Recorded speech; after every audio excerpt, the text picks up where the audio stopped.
TV KPM.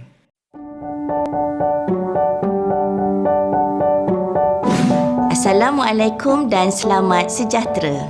Apa khabar murid-murid? Cikgu doakan kita semua beroleh nikmat kesihatan dan dilimpahi rahmat Allah Subhanahu Wa Taala. Bertemu kembali bersama dengan Cikgu Sila.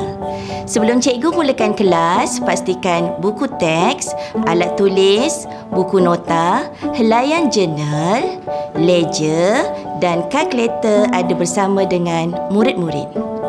Hari ini, kita akan membincangkan berkaitan dengan prinsip perakaunan tingkatan 4, modul pelarasan pada tarikh imbangan dan penyediaan penyata kewangan milikan tunggal di bawah standard kandungan, susut nilai dan susut nilai terkumpul. Cikgu berharap murid-murid sudah bersedia untuk memulakan sesi pembelajaran pada hari ini. Murid-murid yang cikgu kasihi sekalian, sebelum cikgu membincangkan topik ini dengan lebih lanjut, cikgu berharap pada akhir pembelajaran, murid-murid boleh menghitung susut nilai menggunakan kaedah garis lurus, baki berkurangan dan penilaian semula. Merekod susut nilai ke dalam jurnal am dan ledger. Memindahkan baki akaun susut nilai dan akaun susut nilai terkumpul ke dalam imbangan duga terselaras. Merekod belanja susut nilai ke dalam akaun untung rugi dan menunjukkan susut nilai terkumpul dalam penyata kedudukan kewangan. Murid-murid, kita mulakan pembelajaran pada hari ini dengan mengetahui terlebih dahulu pengertian susut nilai dan susut nilai terkumpul. Baiklah murid-murid, apakah yang dimaksudkan dengan susut nilai dan susut nilai terkumpul? Ya, betul. Susut nilai ialah nilai aset bukan semasa yang susut pada tahun kewangan semasa. Selain itu, susut nilai juga adalah belanja yang mengurangkan nilai aset bukan semasa pada tahun semasa perakaunan. Ia juga dikategorikan sebagai belanja dalam tempoh perakaunan semasa dan mengurangkan untung bersih. Susut nilai akan dikira pada akhir tempoh perakaunan. Contoh susut nilai ialah susut nilai alatan pejabat, susut nilai kenderaan, susut nilai lengkapan dan lain-lain. Murid-murid, maksud susut nilai terkumpul pula ialah jumlah susut nilai yang terkumpul sepanjang tempoh penggunaan aset tersebut. Oleh itu, susut nilai terkumpul akan mengurangkan nilai aset bukan semasa yang berkaitan. Murid-murid, adakah murid-murid terfikir kenapa berlakunya susut nilai terhadap aset bukan semasa? Ya, betul. Ini adalah kerana berlakunya perubahan teknologi. Apabila berlakunya perubahan teknologi pada sesuatu barang aset, maka keadaan fizikal semakin buruk kerana haus dan lusuh yang menyebabkan barang tersebut akan mengalami susut nilai terhadap aset tersebut. Selain itu, sebab berlakunya susut nilai terhadap aset bukan semasa ialah peredaran masa, iaitu nilai paten dan pajakan menurun serta mengalami susutan apabila rizab semakin sedikit seperti kuari dan perlombongan. Baiklah murid-murid, mari kita pelajari kaedah pengiraan susut nilai. Untuk pengetahuan murid-murid, kaedah pengiraan susut nilai terbahagi kepada 3 kaedah pengiraan, iaitu yang pertama ialah kaedah garis lurus, kaedah baki berkurangan dan penilaian semula. Jom kita bincangkan dengan kaedah pengiraan susut nilai yang pertama, iaitu kaedah garis lurus. Kaedah ini juga dikenali sebagai kaedah ansuran tetap atau kaedah atas kos.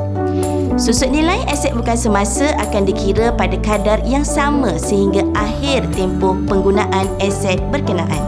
Selain itu, susut nilai yang dikira juga akan mempunyai nilai yang sama setiap tahun kecuali pada tahun pertama bergantung kepada tarikh perolehan.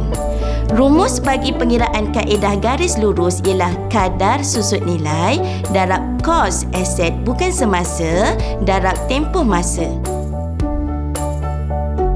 Atau kos aset bukan semasa tolak nilai skrap bahagi usia guna. Murid-murid, apakah yang dikatakan dengan nilai skrap? Nilai skrap ialah nilai akhir hayat aset bukan semasa tersebut. Berikutnya murid-murid, mari kita perhalusi pula bagaimana cara untuk menghitung susut nilai berdasarkan kaedah garis lurus. Murid-murid, mari kita membaca soalan contoh pengiraan kaedah garis lurus. Sebuah kenderaan dibeli pada 1 Mac 2017 dengan harga RM78,000. Kadar susut nilai bagi kenderaan ialah 10% setahun mengikut kaedah atas kos. Tempoh perakaunan perniagaan AMIR berakhir pada 31 Disember pada setiap tahun.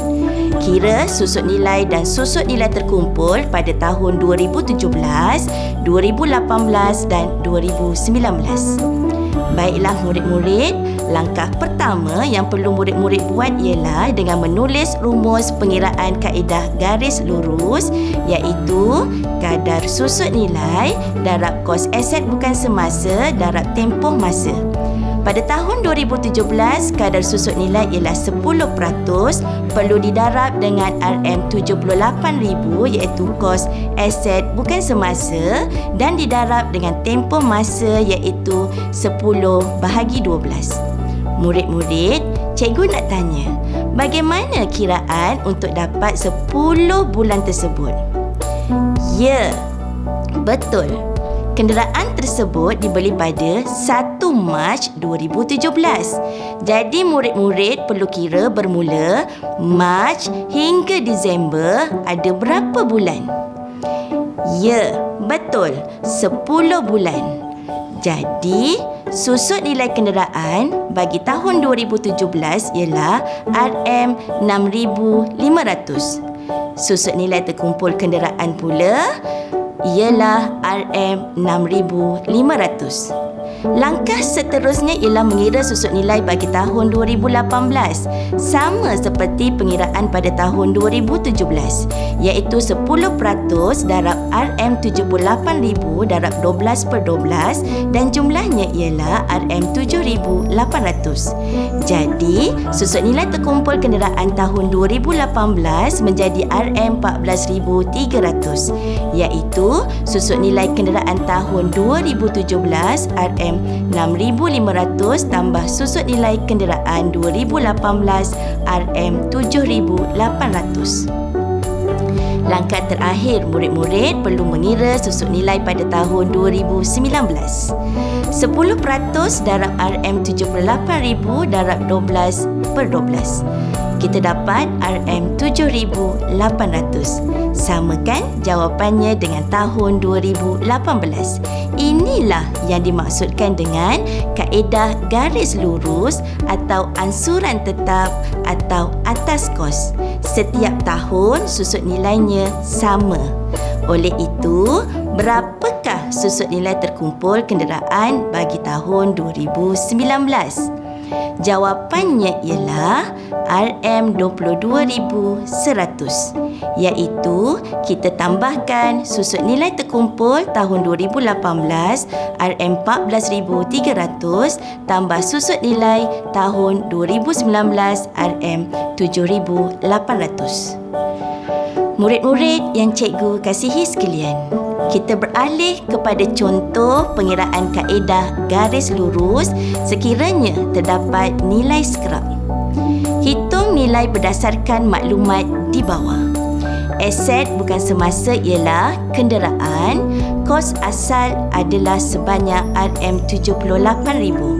Anggaran hayat berguna selama 5 tahun dan anggaran nilai skrap ialah RM3,000. Murid-murid, bagi menyelesaikan soalan ini, murid-murid perlu menulis rumus terlebih dahulu, iaitu susut nilai tahunan sama dengan kos asal tolak nilai skrap dan dibahagi dengan anggaran hayat berguna. RM78,000 tolak RM3,000 dan dibahagi dengan 5 tahun. Maka jawapannya ialah RM15,000. Murid-murid yang dikasihi sekalian, kaedah pengiraan susut nilai yang kedua ialah kaedah baki berkurangan. Tahukah murid-murid, kaedah baki berkurangan dikira berdasarkan satu kadar yang tetap ke atas nilai buku aset bukan semasa pada akhir tempoh perakaunan. Amaun susut nilai setiap tahun akan berkurang kerana nilai buku semakin berkurangan. Rumusnya ialah kadar susut nilai darab nilai buku, iaitu kos aset bukan semasa tolak susut nilai terkumpul darab tempoh masa. Tahukah murid-murid bagaimana untuk mendapatkan jumlah nilai buku? Ya, betul murid-murid. Kos aset bukan semasa ditolak dengan susut nilai terkumpul, maka kita akan dapat jumlah nilai buku. Baiklah murid-murid, mari kita mempelajari pengiraan kaedah baki berkurangan. Dengan menggunakan soalan yang sama seperti sebelum ini, cuma kaedah pengiraan susut nilai ditukar kepada kaedah baki berkurangan bagi perniagaan amil.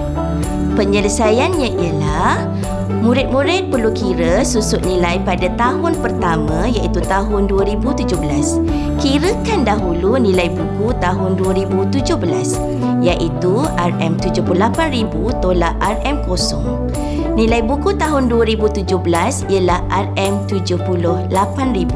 Dengan menggunakan rumus kaedah baki berkurangan, ialah kadar susut nilai 10% darab nilai buku, iaitu RM78,000 darab tempoh masa, iaitu 10/12. Jawapannya ialah RM6,500. RM6,500 inilah susut nilai kenderaan dan juga susut nilai terkumpul kenderaan. Bagaimana pula dengan pengiraan baki perkurangan untuk tahun kedua, 2018? Cara yang sama seperti tahun 2017. Kirakan dahulu nilai bukunya, iaitu RM78,000 tolak susut nilai terkumpul 2017 RM6,500. Kita dapat nilai buku 2018 ialah RM71,500. Seterusnya, dengan menggunakan rumus, kita kira susut nilai kenderaan 2018 ialah kadar susut nilai 10% darab nilai buku, iaitu RM71,500 darab tempoh masa, iaitu 12/12. Jawapannya ialah RM7,150. Inilah susut nilai kenderaan tahun 2018. Manakala susut nilai terkumpul bagi tahun 2018 ialah RM6,500 tambah RM7,150 menjadi RM13,650. Manakala bagi tahun ketiga, iaitu tahun 2019, susut nilai kenderaan ialah RM6,435. Cari dahulu nilai buku tahun 2019, iaitu RM64,350. Diperoleh daripada RM78,000 tolak RM13,650. Jadi, susut nilai kenderaan kita kira dengan kadar susut nilai 10% darab nilai buku RM64,350 darab tempoh masa 12/12. Jawapannya RM6,435. Oleh itu, susut nilai bagi tahun 2019 ialah RM6,435 dan susut nilai terkumpul kenderaan pula ialah RM20,085. Kaedah pengiraan susut nilai yang ketiga ialah penilaian semula. Kaedah ini digunakan apabila maklumat perakaunan tidak lengkap. Oleh itu, susut nilai juga boleh dihitung dengan membandingkan nilai aset bukan semasa pada awal tempoh perakaunan dengan nilai aset bukan semasa pada akhir tempoh perakaunan dengan mengambil kira belian aset pada tahun perakaunan semasa sekiranya ada. Rumusnya ialah baki awal aset tambah belian aset baharu tolak baki akhir aset. Baiklah murid-murid, mari kita tengok contoh pengiraan penilaian semula. Pada 1 Januari 2019, baki perabot ialah RM2,400. Belian perabot yang dilakukan sepanjang tahun 2019 sebanyak RM3,000. Pada akhir tempoh perakaunan 31 Disember 2019, perabot tersebut dinilai RM3,500. Berapakah susut nilai perabot tersebut? Penyelesaiannya ialah baki perabot pada 1 Januari 2019 RM2,400 tambah belian perabot baharu sepanjang 2019 RM3,000 tolak baki perabot pada 31 Disember 2019 RM3,500. Jawapannya, susut nilai perabot bagi tahun 2019 ialah RM1,900. Murid-murid, tahukah murid-murid bagaimana cara untuk merekod item pelarasan susut nilai dan susut nilai terkumpul? Terdapat 7 langkah yang perlu murid kuasai untuk merekod item pelarasan susut nilai dan susut nilai terkumpul. Langkah pertama, imbangan duga. Daripada imbangan duga tersebut, kita teruskan ke langkah yang kedua, iaitu pelarasan pada tarikh imbangan. Pelarasan ini dibuat berdasarkan maklumat tambahan yang diberi. Maklumat daripada langkah kedua digunakan untuk ke langkah ketiga, iaitu menyediakan catatan jurnal am bagi susut nilai dan susut nilai terkumpul. Catatan jurnal am dipindahkan ke ledger, iaitu langkah keempat, dan mengimbangi ledger untuk memperoleh baki akhir dan memindahkan baki akhir ledger ke imbangan duga terselaras sebagai langkah yang kelima. Langkah seterusnya iaitu langkah keenam, iaitu merekodkan susut nilai aset bukan semasa ke akaun untung rugi sebagai belanja. Akhirnya sekali iaitu langkah yang terakhir, langkah ketujuh, ialah penyediaan penyata kedudukan kewangan dengan menunjukkan aset bukan semasa yang mengalami susut nilai akan ditolak jumlahnya dengan susut nilai terkumpul. Baiklah murid-murid, mari kita cuba untuk menguji kefahaman murid-murid berdasarkan contoh soalan ini. Petikan imbangan duga perniagaan AMI pada 31 Disember 2019 adalah seperti berikut. Kenderaan debit RM78,000, susut nilai terkumpul kenderaan kredit RM13,650. Maklumat tambahan, kenderaan disusut nilai dengan kadar 10% setahun mengikut kaedah baki berkurangan. Mari kita cuba selesaikan soalan yang ditanya sebentar tadi. Murid-murid, cikgu nak tanya, masih ingat lagi ke tidak formula untuk pengiraan kaedah baki berkurangan? Cari dahulu nilai buku, iaitu RM78,000 tolak RM13,650. Nilai buku ialah RM64,350. Susut nilai kenderaan kita kira dengan kadar susut nilai 10% darab nilai buku RM64,350 darab tempoh masa 12/12. Jawapannya RM6,435. Jadi, susut nilai kenderaan ialah RM6,435 dan susut nilai terkumpul kenderaan ialah RM20,085. Murid-murid, Setelah selesai membuat pelarasan, langkah seterusnya, murid-murid perlu rekod ke dalam jurnal am.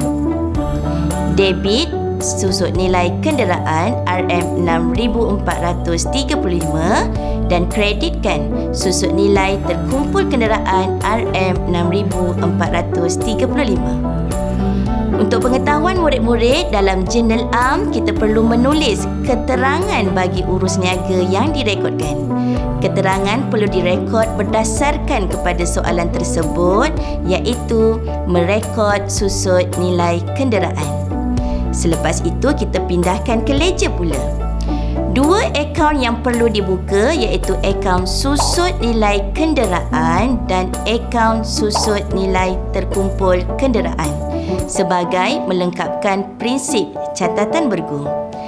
Dalam akaun susut nilai kenderaan, catat sebelah debit dengan butiran susut nilai terkumpul kenderaan RM6,435. Manakala dalam akaun susut nilai terkumpul kenderaan, kita akan rekod di sebelah kredit dengan butiran susut nilai kenderaan RM6,435. Kita imbangkan kedua-dua akaun tersebut seperti yang ditunjukkan. Murid-murid sekalian, setelah akaun ledger diimbangkan, baki-baki akaun berkaitan perlu dicatat dalam imbangan duga terselaras.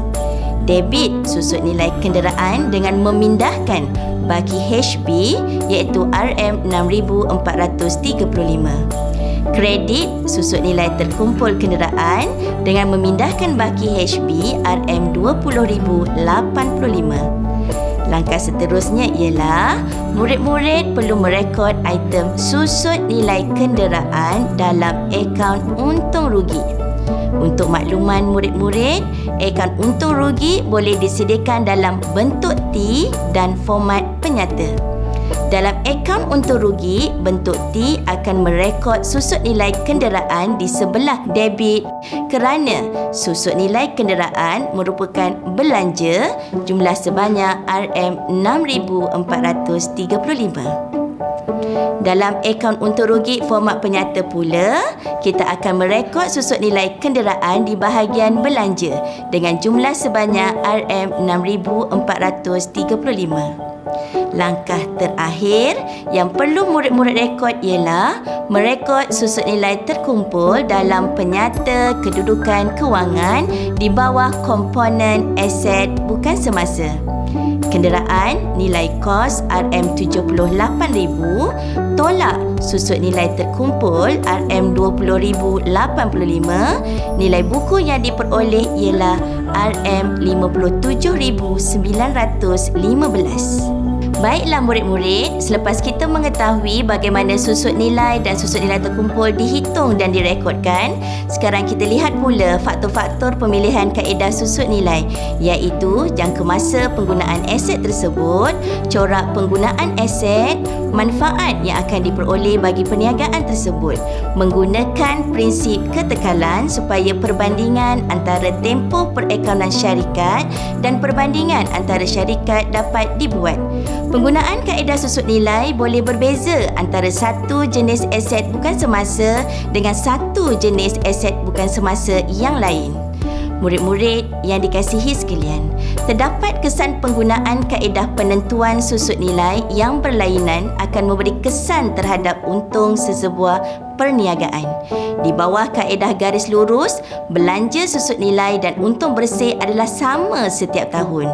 Di bawah kaedah baki berkurangan pula, belanja susut nilai semakin berkurang sepanjang hayat aset. Keadaan ini mengakibatkan untung bersih semakin bertambah. Untuk menentukan kesan penggunaan kaedah susut nilai yang berlainan, jumlah susut nilai sepanjang hayat mesin haruslah sama, iaitu tidak kira kaedah susut nilai yang digunakan. Murid-murid, sekarang cikgu nak menguji kefahaman murid-murid dengan soalan yang cikgu berikan ini. Soalannya, formula mengira susut nilai aset yang diguna pakai oleh syarikat Abu Qori Sendirian Berhad ialah susut nilai sama dengan peratus darab nilai buku aset darab tempoh masa. Apakah kaedah yang digunakan? A. Garis lurus, B. Ansuran tetap, C. Penilaian semula, D. Baki berkurangan. Jawapannya ialah betul murid-murid. Jawapannya ialah D. Baiklah murid-murid, kita sudah sampai di penghujung kelas. Harapan cikgu agar semua murid dapat mencapai dan menguasai objektif pembelajaran kita hari ini berkaitan dengan susut nilai dan susut nilai terkumpul dan seterusnya mengamalkannya dalam kehidupan perniagaan. Murid boleh menghitung susut nilai mengikut kaedah garis lurus, baki berkurangan dan penilaian semula. Kemudian merekod susut nilai ke dalam jurnal am dan ledger. Seterusnya memindahkan baki akaun susut nilai dan susut nilai terkumpul ke dalam imbangan duga terselaras. Merekod susut nilai ke dalam akaun untung rugi dan akhirnya dapat menunjukkan susut nilai terkumpul dalam penyata kedudukan kewangan. Akhir kata, nak pandai akaun, fahamkan setiap konsepnya dengan jelas. Ingat format dan formulanya. Rekodkan dengan betul dan tepat. InsyaAllah akaun pasti akan jadi lebih mudah dan senang. Jumpa lagi. Sekian. Terima kasih.